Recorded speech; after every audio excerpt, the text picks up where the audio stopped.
Pendientes de todos estos asuntos, la reunión en el Congreso entre el líder del Partido Popular, Alberto Núñez Feijóo, y el presidente del Gobierno en funciones, líder de los socialistas, Pedro Sánchez, finalizada una hora después de que arrancara, iniciando la ronda de contactos de cara a la investidura convocada para finales de septiembre del Conservador. La reunión ha comenzado con bastante frialdad, gestos, saludos gélidos entre Sánchez y Feijóo, y la conclusión es una negativa de los socialistas a una oposición, a una proposición de los populares de 2 años de gobierno y 6 grandes pactos de Estado. De momento, dice Sánchez, no es el momento, quiere pactar con los nacionalistas vascos y catalanes antes de poder decirle que sí o que no a Feijóo de cara a finales de mes. Y China ha pedido ya a 2 de las firmas financieras más grandes del país que examinen los libros de Songrong International Trust, allanando potencialmente el camino, y en este caso, para un rescate liderado por el Estado del prestamista en la sombra del problema, según está avanzando Bloomberg. Citi Trust y CBB Trust, respaldado por el China Construction Bank, encabezarán el esfuerzo para estabilizar las operaciones de Songrong. El plan señala la creciente preocupación entre los responsables de políticas monetarias y económicas sobre el sector fiduciario de casi 3 billones de dólares, hasta que ponen en jaque la estabilidad financiera en medio de un crecimiento económico decepcionante y una crisis inmobiliaria que poco a poco empeora. Y mientras tanto, el portavoz del Ministerio de Asuntos Exteriores, la portavoz del Ministerio de Asuntos Exteriores de Rusia, María Zakharova, acaba de anunciar que su ministro, el de Relaciones Exteriores, Sergei Lavrov, se va a reunir mañana mismo con el homólogo turco Hakan Fidan. Van a discutir la cooperación bilateral en una reunión que se celebraba en Moscú el 31 de agosto, este próximo jueves. Además, Lavrov, en este caso, discutirá con Fidan la situación de la región, de Ucrania, de Siria y de Libia, al tiempo que van a hablar sobre proyectos energéticos entre Moscú y Ankara, claves para el futuro de la colaboración entre ambas compañías. Y mientras tanto, Francia condena el golpe militar en Gabón, el país centroafricano, según ha declarado ante la prensa hace unos minutos el portavoz del Ejecutivo, Olivier Véran. La primera ministra Elisabeth Borne ya comentó hace unos días que su país estaba siguiendo con máxima atención los acontecimientos en el Gabón militarizado. La medida llega poco después de que el Centro Electoral de Gabón confirmara que el actual presidente, Ali Bongo, ganó oficialmente un tercer mandato como líder del país con más del 64% de los apoyos. Capítulo en lo doméstico, el IPC vuelve a subir, la inflación crece de nuevo, se sitúa en el 2,6% en agosto, lo que supone una subida de 3 décimas con respecto a julio, mientras que la subyacente, excluyendo por la volatilidad, precios de alimento fresco o de producto energético, cede 1 décima, 6,1%. Sin embargo, el Instituto Nacional de Estadística apunta en este sentido al contrario comportamiento de los precios de la electricidad, que aumentan este mes, pero menos que en agosto del 22. Lo mismo sucede con la subyacente, que se mantiene elevada y en cifras similares a las de hace justo un año, 6,4%. Y mientras tanto, en empresa, noticia de la jornada, Goldman Sachs ha utilizado un fondo creado con dinero estatal chino para comprar una serie de empresas estadounidenses y británicas. El Banco de Wall Street ha realizado, y según Financial Times, 7 acuerdos utilizando efectivo de un fondo de asociación de capital privado de 2.500 millones de dólares que creó en 2017 el fondo soberano, el China Investment Corporation. El banco revela sus inversiones en estas empresas en el pasado, aunque sin embargo Goldman no dice que los acuerdos fueron financiados, al menos en parte, por el fondo chino.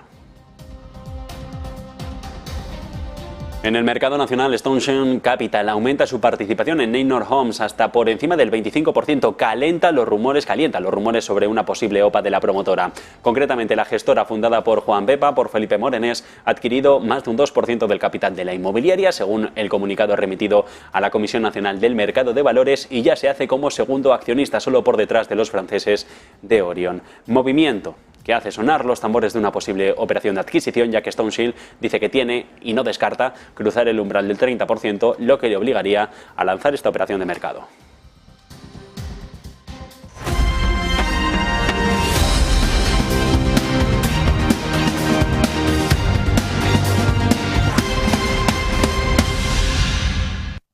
Y mientras tanto, los mercados financieros reaccionando al dato que acabamos de conocer de la inflación en Alemania. Se relaja la subida de los precios en la principal economía del continente europeo, pero lo hace por la mínima y todavía muy lejos, lo triplica de hecho, el objetivo del Banco Central Europeo. El IPC en Alemania se sitúa en el 6,1%, dato que acabamos de conocer. Está por debajo del anterior, al menos en una décima, pero eso sí, decepciona al mercado porque lo hace por encima de lo que esperaba el consenso de los analistas. Se esperaba un crecimiento de precios de hasta el 6%. Si miramos al dato mensual del mes de agosto, la subida de los precios es estática para la primera economía, 0,3% arriba, mientras que atendiendo al dato armonizado, el IPC en Alemania anual de agosto se queda en el 6,4%. De momento, la noticia es esa: el IPC en Alemania, la subida de los precios en la principal economía de la zona euro, sigue triplicando al objetivo que quiere el Banco Central Europeo. Sigue manteniendo en tensión al gobierno de Olaf Scholz. Se relaja, eso sí, una décima respecto al dato del mes anterior, 6,1%. Se queda, eso sí, y supera el umbral de lo que esperaba el consenso de analistas. De momento, el mercado reaccionando, el DAX entra a esta hora de la tarde, la bolsa de Frankfurt con recortes 0,26% hasta los 15.889 enteros. Bueno, día, lo llevábamos en sumario, la noticia del día, la reunión en el Congreso de los Diputados entre el líder del Partido Popular, Alberto Núñez Feijóo, y el presidente del Gobierno en funciones, líder socialista, Pedro Sánchez. Ha finalizado una hora después de empezar y la conclusión, más o menos la que se sabía, que no va a haber un acuerdo entre las dos grandes formaciones políticas que representan el 94% de los votos de las pasadas elecciones del 23 de julio. Se trata de un encuentro con el que el líder del PP ha iniciado su ronda de contactos de cara a la investidura convocada por la presidenta del Congreso a finales de septiembre, 26-27 del próximo mes. Una cita que ha comenzado con frialdad, gestos, saludos gélidos en los que Sánchez y Feijóo apenas se han dado un apretón de manos desganado. Lo están viendo ustedes en pantalla. En el encuentro del líder de los populares le habría ofrecido a Sánchez un acuerdo nacional entre su formación y los socialistas para un hipotético futuro gobierno de Sánchez, para que no dependa un hipotético futuro gobierno directamente de las formaciones nacionalistas vascas y catalanes. Feijóo, y en base a lo que ha presentado, son una legislatura que duraría como máximo 2 años, donde se tendrían que cumplir un total de 6 pactos de Estado. Aparecen especificados en un texto de 8 páginas que se le ha entregado para poner sobre la mesa, decía, una renovación de los pactos de la Moncloa de 1977 para hablar y garantizar la igualdad de trato de todos los españoles independientemente de la comunidad autónoma en la que vivan. Lo confirmaba de esta manera que van a escuchar ahora en el Congreso pasada la media mañana Feijóo. Ante un momento histórico. Estamos en un momento histórico en nuestro país, no tenga usted ninguna duda. Podemos gobernar los que fuimos a las elecciones defendiendo la Constitución, o pueden gobernar aquellos que claramente, sin mentirle a nadie, han dicho que no respetan la Constitución española, que no aceptan la jefatura del Estado y que no aceptan la integridad del territorio y de la nación española. Y ante eso hemos de tomar decisiones. Y mi decisión es ofrecerle al segundo partido, al Partido Socialista Obrero Español, un gran pacto durante un tiempo para sosegar España, para disminuir la tensión y la polarización de la vida política, para finalizar los bloques y los bloqueos y resetear nuestro país como lo hicieron los que nos trajeron hasta aquí. Asimismo, apuntan, ante el riesgo de repetir elecciones en 4 meses, lo que ofrece Feijóo es un mandato de 24 para acometer las reformas que a su juicio quedan pendientes para nuestro país. Sin embargo, Sánchez ha dado un portazo a la propuesta, una vez más, y vuelve a insistir a Feijóo para que renueve el Consejo General del Poder Judicial, algo que en cualquier caso no se puede abordar si no hay un gobierno efectivo sobre la mesa, no en funciones como el actual, y donde la negociación descansa en los grupos parlamentarios. En el documento no incluye dar entrada en el posible gobierno a ministros de los socialistas, pese a asemejarse, dice, a un gobierno de unidad nacional. Mientras tanto, el PSOE ha decidido por su parte rechazar estos pactos de Estado propuestos por Feijóo a Sánchez. En la cita del Congreso, la portavoz de la Ejecutiva Federal, la que se ha reunido tras la cita, Pilar Alegría, ha sido la encargada de verbalizar el no y, de hecho, dice, para ofrecer pactos hay que tener credibilidad y, a su juicio, el PP no la tiene porque no cumple con el más sagrado, la Constitución, por ese Consejo General del Poder Judicial que lleva con el mandato caducado más de 1.700 días. Feijóo se presentó con una única propuesta para este país: derogar el sanchismo, derogar la obra que había hecho este gobierno progresista. Y curiosamente fue una mayoría progresista la que dijo que no quería esa propuesta que nos trasladaba el señor Feijóo. A partir de ahí es el señor Feijóo el que, le digo, ha pedido 30 días para armar una investidura. Hoy tiene 172 votos. Los mismos que tendrá el 26 y el 27 de julio. ¿Por qué no tiene una mayoría? No tiene una mayoría. Fracasó el 23 de julio. Los ciudadanos no le dieron esa mayoría absoluta que pedía él en unión con Vox. Fracasó el pasado 17 de agosto en la composición de la mesa del Congreso de los Diputados y va a fracasar en esta investidura del 26 y del 27 de septiembre. Pero les diré más. Para mí el mayor fracaso, o otro de los grandes fracasos del señor Feijóo, es que con esta propuesta de estos 2 años, el señor Feijóo no está pensando en su país. El señor Feijóo no está pensando en un gobierno para este país. El señor Feijóo no está pensando en la estabilidad de este país. El señor Feijóo está pensando en cómo salvar su pellejo. Ese es el único y el principal interés del señor Feijóo. Bueno, concluye Alegría, como escuchaban, que se ve claro que Feijóo no está trabajando, decía literal, y pensando en su país, sino en la estabilidad, sino en salvar su propio pellejo político dentro de la primera fila del Partido Popular. Mientras tanto, los bonos que apuntalaron la economía del Reino Unido tras la crisis financiera van a ser materialmente superiores a las proyectadas, las pérdidas, al menos hasta 2025. Son ventas, estas con pérdidas, a las que se va a tener que enfrentar el Banco de Inglaterra. Es la conclusión del último informe de Deutsche Bank, que choca de frente con las expectativas de finales de mes de julio, en el que el supervisor estimaba que requeriría que el Tesoro respaldara con 150.000 millones de libras de pérdidas en línea con la compra de activos. Programa que pone ahora en jaque a Andrew Bailey, que se desarrolló entre 2009 y el 22, que fue diseñado para mejorar las condiciones de financiación de las empresas afectadas por la crisis del 2008. Entonces fue cuando el Banco de Inglaterra acumuló 895.000 millones de libras en tenencias de bonos, mientras que los tipos de interés eran históricamente bajos. Sin embargo, comenzaron a deshacer posiciones a finales del año pasado, inicialmente deteniendo las reinversiones de los activos que vencían y luego vendiendo activamente los bonos a un ritmo proyectado de 80.000 millones de libras anuales a partir de octubre del 22. ¿Qué pasa? Que tanto el Tesoro como el Banco de Inglaterra sabían que cuando se implementó este programa, las ganancias iniciales se iban a convertir en pérdidas a medida que subieran los tipos de interés. Estábamos en un entorno anormalmente bajo en la historia para este tipo de tasas. Sin embargo, el ritmo al que se ha tenido que endurecer política monetaria para controlar a la inflación, o al menos intentarlo, ha significado que los costes han aumentado, sí, y el problema es que lo han hecho más de lo previsto. Tasas más altas que han reducido el valor de los bonos gubernamentales comprados, los gilts, justo cuando el Banco de Inglaterra comenzó a venderlos con pérdidas.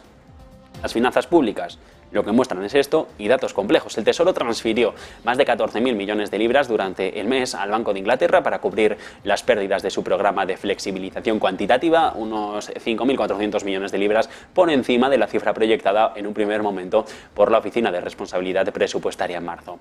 ¿Qué dice ahora Deutsche Bank? El economista principal, en la nota publicada hoy, apunta a que en total se han transferido hasta ahora 30.000 millones del Tesoro al Banco Central desde septiembre y que es probable que las indemnizaciones sigan siendo superiores a las previstas por el Gobierno por 2 razones. En primer lugar, lo dicho, los tipos han subido mucho más de lo que se esperaba en un primer momento cuando se puso en marcha este programa, y en un segundo lugar, que los precios de los bonos han caído aún más, particularmente en el extremo largo de la curva, lo que ha resultado en mayores pérdidas de valoración a medida que el banco deshace posiciones activamente en este programa de ventas de bonos a través de colocaciones activas. De momento, y sobre la mesa, un posible incremento del déficit de las cuentas públicas en el Ejecutivo británico ya tras ese descalabro que hubo durante el gobierno de Liz Truss. Bueno, y esto con la visita del secretario de Asuntos Exteriores James Cleverly comentando que las relaciones entre Londres y Pekín, visita a China, podrían promoverse aún más sobre la base de respeto mutuo y también, ojo al dato, de cooperación. Por otro lado, Cleverly apunta en un comunicado que el Reino Unido quiere tener una relación pragmática con China, pero advierte que se mantendría claro sobre las áreas en desacuerdo, principalmente seguridad nacional. Explica esto enfatizando cuán importante es e influyente para China, por lo que muestra una relación con el gigante asiático que será, dice, necesariamente igual de complicada y de sofisticada.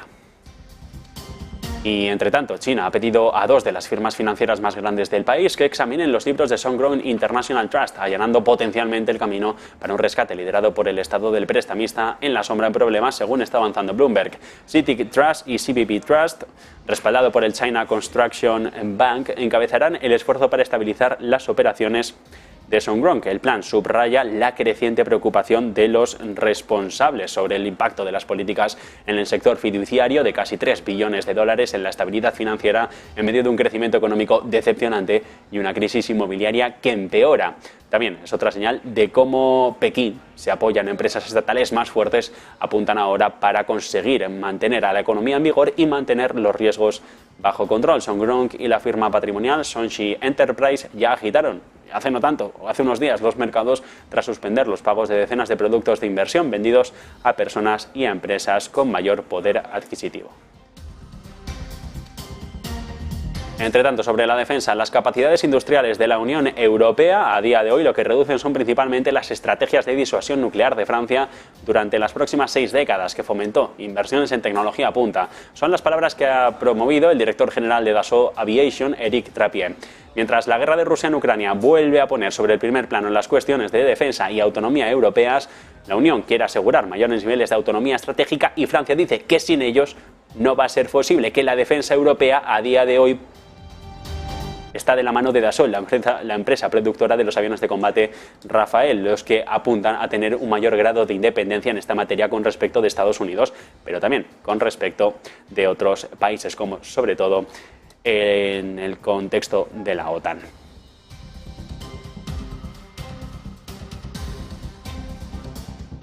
Datos sobre la mesa, crecimiento de empleo en Estados Unidos, nóminas ADP que vamos a ver en unos minutos. De momento les dejo el titular, por debajo de las expectativas se desaceleran bruscamente a 177.000 en el mes de agosto. Pausamos unos minutos para publicidad y volvemos con el análisis.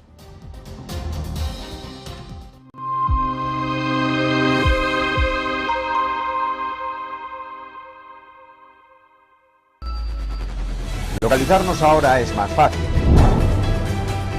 La economía a tu alcance, empresas, inversiones, tecnología, ya en la APP de Movistar. Vive la economía. Negocios Televisión.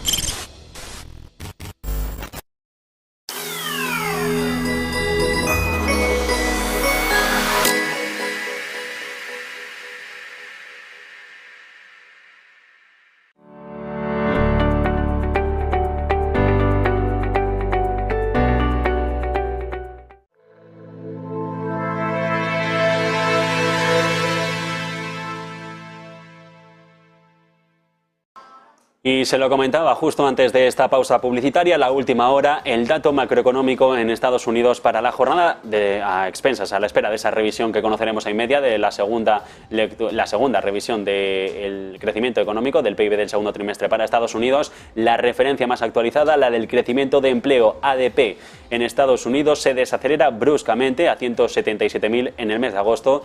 Javier del Valle, por debajo de las expectativas de mercado. ¿Qué tal? Muy buenas tardes. Muy buenas tardes, Javier. Efectivamente, estamos teniendo esta semana datos de empleo en Estados Unidos que están saliendo por debajo de los pronósticos que tenía Wall Street, aunque debemos hacer matices en las nóminas ADP. Que recuerden, este es el dato que conocemos de las nóminas privadas en Estados Unidos y el viernes es cuando conoceremos el dato oficial, el dato del BLS sobre nóminas privadas y nóminas públicas también y la tasa de desempleo. ¿Pero qué nos están diciendo estas nóminas privadas de ADP? Bueno, pues teniendo una expectativa de que se generasen 195.000 nóminas en el mes de agosto, se han generado 177.000. Así que, como bien comentabas, Javier, por debajo de lo que estimaba Wall Street. Lo que pasa que ha venido también con una revisión al alza del dato del mes pasado. El dato del mes pasado, recuerden que fue bastante alto, fueron 324.000 nóminas en el mes y se ha revisado al alza a 371.000 nóminas para el mes de julio. Así que una revisión al alza del mes pasado, donde se contabilizaron menores nóminas a las que realmente fueron,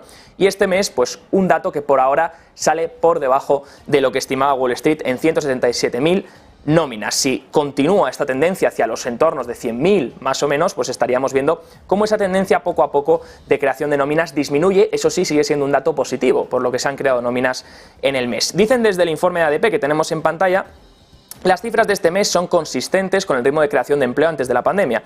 Después de 2 años de avances excepcionales vinculados a la recuperación, avanzamos hacia un crecimiento más sostenible de los salarios y el empleo a medida que los efectos económicos de la pandemia disminuyen. Dicen también que el crecimiento de empleo se desacelera notablemente. La creación de empleo por parte de hoteles, restaurantes y otros empleadores del sector cayó a 30.000 en agosto después de meses de fuertes contrataciones. Y esto es lo que hemos dicho. Posiblemente esta revisión al alza que se ha hecho de julio es por el momento estacional al que corresponde. Recuerden que estábamos viendo en ADP que sobre todo las nóminas estaban proveyendo por parte de servicios, de hostelería, justamente en un momento que es el momento del verano, donde suele haber mucha contratación en esos sectores. Están ya diciendo desde ADP que esa contratación está ya empezando a disminuir, por lo que a lo mejor ese efecto verano, ese efecto contratación en este tipo de sector servicios, pues ya está poco a poco evaporándose, y entonces ahora empezamos a ver la realidad de la trayectoria de las nóminas. Como pueden ver, aquí está la trayectoria, que bueno, se siguen generando nóminas, por supuesto, mes a mes. Y si miramos establecimientos y tamaños, vemos que este mes particularmente se han generado empleo, nóminas en todo tipo de empresas, ya sean desde pequeñas hasta grandes, pero sobre todo se han generado en medianas y grandes. En las pequeñas es donde menos empleados se han generado. Y si miramos por industria, vemos también que prácticamente todas las industrias están en verde. Aquí, importante la parte de fabricación, que recuerden, la parte manufacturera llevaba 5 meses de contracción en las nóminas, 5 meses con caídas mensuales en las nóminas, pérdidas de nóminas, y ahora pues empieza a recuperar. 12.000 nóminas se han generado en la parte manufacturera. Construcción importante también, porque llevan muchos meses generando empleo en construcción. De hecho, aquí, si se van al empleo al este de ADP, pueden de hecho desmarcar todos los sectores, y pueden ver sectores concretos. Y si miramos la construcción, fíjense cómo ha incrementado desde más o menos, incluso esta caída que se produjo en 2022, este aplanamiento, y luego desde más o menos enero de 2023, los constructores siguen empleando a nuevas personas y siguen intentando construir nuevas casas para, recuerden, cubrir un poco esa oferta que falta en el mercado en estos momentos y que ya han avisado algunos constructores de viviendas. Por otro lado, vemos que servicios públicos también incrementa, la parte de comercio y transporte también incrementa importantemente, y la parte de ocio y hostelería sigue sumando 30.000 nóminas este mes, pero como bien dicen desde la ADP, Javier, poco a poco se está empezando a desinflar ese efecto verano que estábamos viendo en la parte de servicios. La parte de crecimiento de los salarios anual se va hasta el 5,9%, así que importante también a la FED para vigilar eso. Gracias, Javi. Pues vamos ya con el análisis. Lo vamos a tener con Rafael Pampillón, catedrático de Economía en el CEU San Pablo. ¿Qué tal? Muy buenas tardes. Hola, buenas tardes. Bueno, a la espera de ese dato de la segunda revisión del crecimiento económico del segundo trimestre para Estados Unidos, ¿qué tipo de sentimientos nos genera este dato de ADP de cara a la próxima reunión de la Reserva Federal? Bueno, a mí me parece que la Reserva Federal pronto tocará techo. Como máximo yo creo que pueden subir hasta el 6% el tipo de interés de intervención, y a partir de ahí mantenerlos durante un año, porque la política monetaria tiene un retardo. Todavía los efectos de esa política monetaria restrictiva todavía no se notan del todo en la economía. De hecho, la economía sigue creciendo pues a ritmos del 0,6% trimestral, que viene a ser un 3,2% anual. Ese dato de empleo no es un dato malo, es un dato por debajo de las expectativas, pero todavía hoy la tasa de paro en Estados Unidos está en el 3,7, 3,5, o sea, está en récords históricos de una tasa de paro súper baja. O sea que a mí me parece que lo que la Reserva Federal debe pensar es en qué ocurrirá durante el próximo año con tipos de interés del 5,75 o como máximo del 6.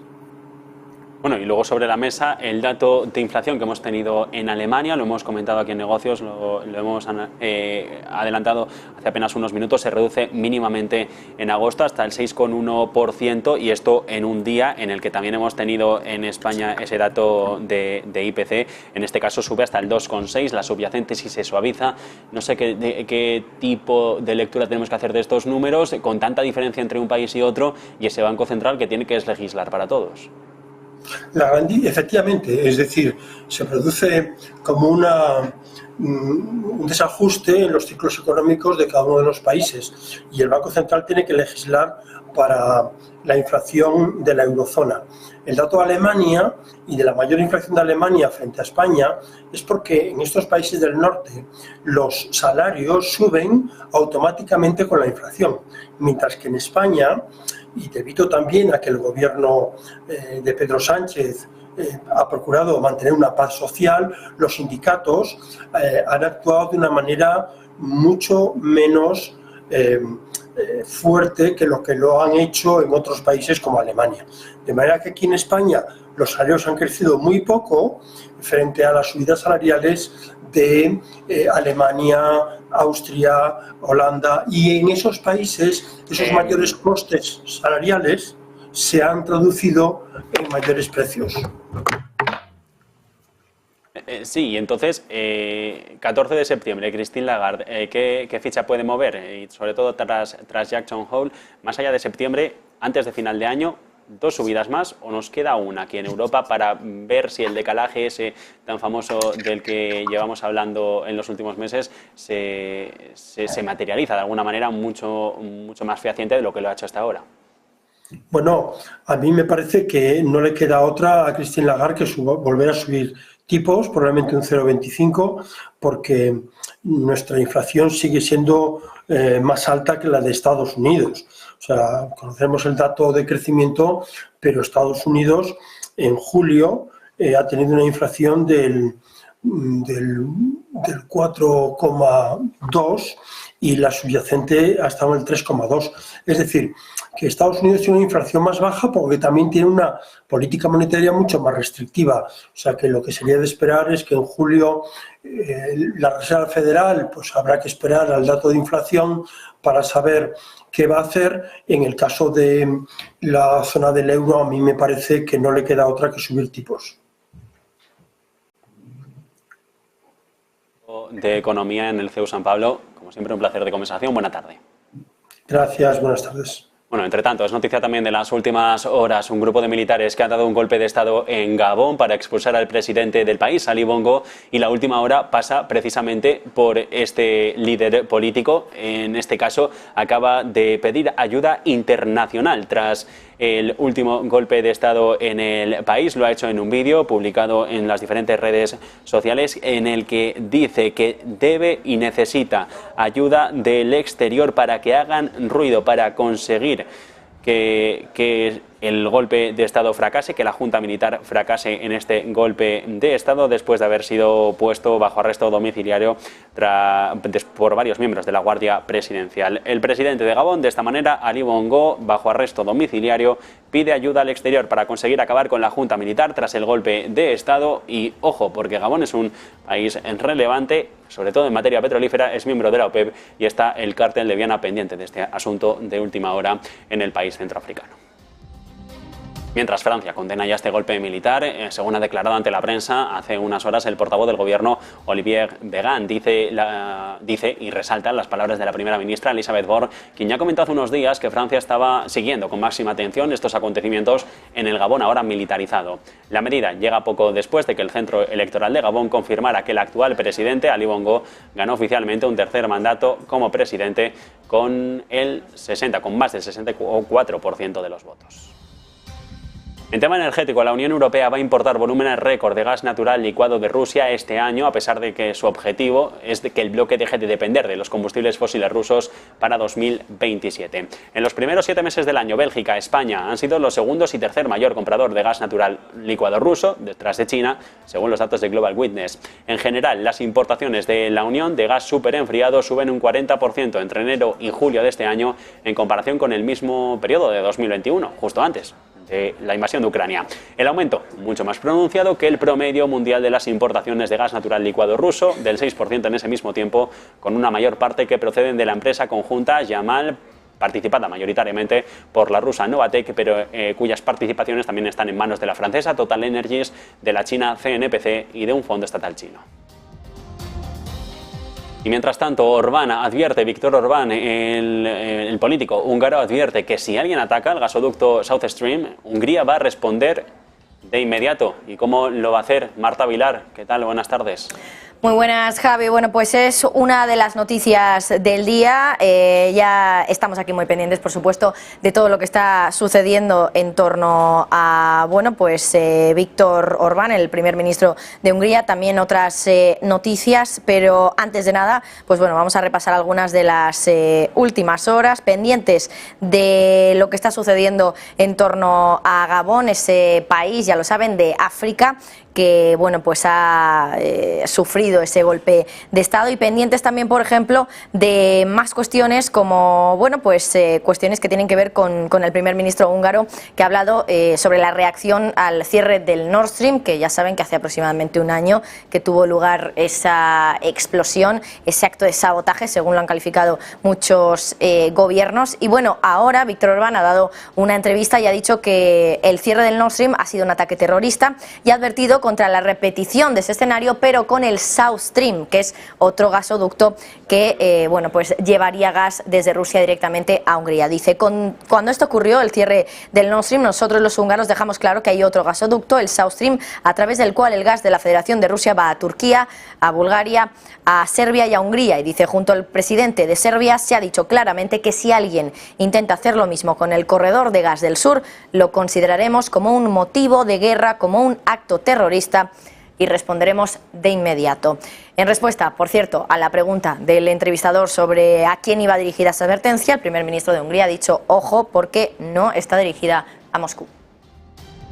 Pues con esto nos quedamos, gracias Marta. Y mientras tanto, una encuesta, la que nos llega desde Alemania: casi un tercio de las empresas industriales de este país están planeando aumentar la producción en el extranjero en lugar de hacerlo en casa, en medio de esa creciente preocupación por el futuro de este territorio sin el gas ruso. El barómetro de transición energética anual de la Cámara de Comercio confirma que el 32% de las compañías del país favorecen la inversión en el extranjero sobre la expansión nacional. Se duplican de esta manera los números de hace ahora un año. Se destaca en particular los desafíos relacionados con la ampliación de la red eléctrica alemana. 3/4 partes de los 12.000 kilómetros de nuevas líneas eléctricas necesarias para respaldar las ambiciones del país ni siquiera habían sido aprobadas para su construcción. La encuesta encuentra también que el 52%, es decir, más de la mitad de las empresas, piensan que la transición energética en Alemania esté teniendo un impacto negativo en los negocios. La cifra ha sido más alta que la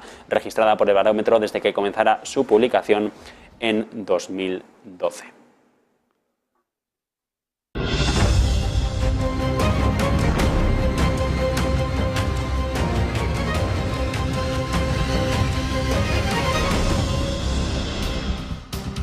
Y mientras tanto, también es noticia de la jornada como en 2022 las actividades relacionadas con las energías limpias generaron al menos más de $2,5 billones de dólares en todo el mundo. El último informe de Bloomberg incluye los ingresos de las empresas procedentes de producción de energía limpia y de fabricación de tecnologías y equipos clave para energía limpia. Las empresas eléctricas cotizadas, EDF, Enel y E.ON, representaron más de $1 billón en ingresos por energías limpias, seguidas de fabricantes y desarrolladores de renovables como CATE, Vestas o Traina Solar, que aportaron $628.000 millones en ingresos de energías limpias. El análisis lo que concluye es que los principales índices mundiales de renta variable muestran una exposición muy baja a los ingresos procedentes de las energías limpias. Y para cumplir con el objetivo de la Unión Europea de producir 10 millones de toneladas anuales de hidrógeno renovable en 2030, es necesario ahora multiplicar por 8 o por 12 la capacidad mundial de fabricación de electrolizadores, cuadriplicar cada año la de energía eólica marina y aumentar un 35% la desalinización. Es la conclusión del último informe de la Universidad de Princeton. Si los participantes en las infraestructuras adoptaran un plan ampliamente de plazos largos, podrían reducirse en un 40% las entregas, manteniendo al mismo tiempo un enfoque, dicen, distinto disciplinado de la inversión. La adopción generalizada y efectiva del nuevo paradigma de suministros propuesto para 2030 será esencial para que la región alcance los objetivos más amplios de producción neta en 2030. También golpe de los BRICS, la petrolera estatal China National Offshore Oil Corporation ha confirmado un acuerdo estratégico de cooperación con la brasileña Petrobras para aumentar su presencia en las cuencas de Presalde, en aguas profundas del país suramericano, según informa el China Daily. El pacto, firmado este lunes en Pekín, contempla una mayor cooperación en la exploración de petróleo y de gas, en las industrias de refinería y químicos y en otras áreas como la ingeniería de construcción, los servicios de yacimientos petrolíferos y el comercio de crudo.